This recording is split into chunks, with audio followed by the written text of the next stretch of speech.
മതമേതെങ്കിലുമാവട്ടെ മാനവൃത്തിൻ ചില്ലയിലെല്ലാം മാർഗുകൾ വിടരട്ടെ.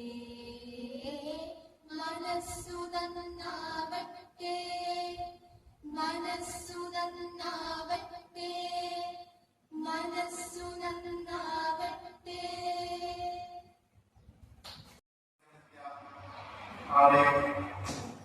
കലാകാരന്മാരെ സ്വാഗതം ചെയ്യാം. കൂടാതെ ഈ പൊതുവേദിയ ശ്രീ രാധാകൃഷ്ണൻ അവർ സ്വാഗതം പറയുകയാണ്. അതുപോലെ തന്നെ സെക്രട്ടറി ശ്രീ ഈ യോഗത്തിൽ സ്വാഗതം പറയുന്നത്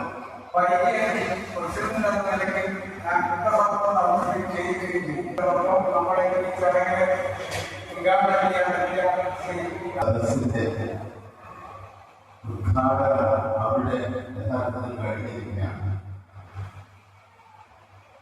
മനസ്സ് നന്നാവട്ടെ എന്ന് പറയുമ്പോൾ ഇപ്പോൾ അത് ചെയ്യുകയാണ്, ഉദ്ദേശിക്കുന്നില്ല. ഇപ്പോൾ ഉള്ളതിനേക്കാൾ ഇനിയും നന്നാവട്ടെ എന്നുള്ള വളരെ പോസിറ്റീവായിട്ടുള്ള ഒരു കവിതയാണ് അതിനന്തർലീനമായിട്ടുള്ളത്. നമ്മുടെ രാഷ്ട്രത്തിന്റെ മനസ്സ് നന്നാകട്ടെ. ഓരോ വ്യക്തിയുടെയും മനസ്സ് നന്നാവുമ്പോൾ ഒരു രാജ്യം മൊത്തത്തിൽ നന്നാവുകയാണ്.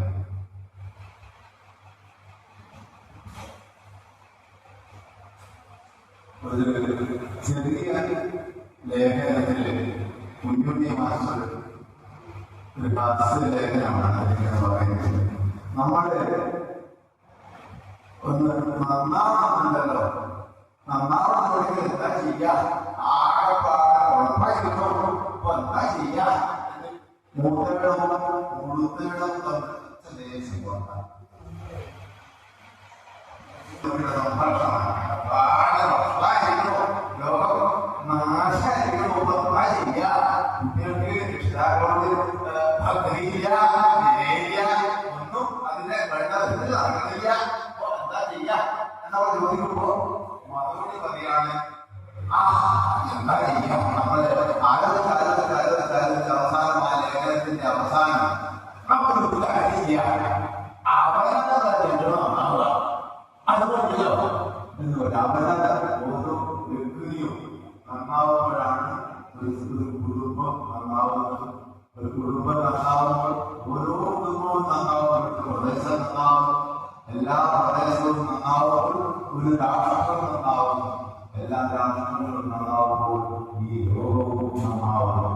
നന്മയിലേക്ക് ഉന്മുഖമായി നിൽക്കുന്ന, നന്മയെ ലക്ഷ്യമാക്കി നിൽക്കുന്ന, അഭിമുഖമായി നിൽക്കുന്ന ഒരു സമൂഹത്തിൽ എപ്പോഴും മനസ്സിൽ നല്ലതുകൾ മാത്രമേ വരികയുള്ളൂ. എപ്പോഴും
നീ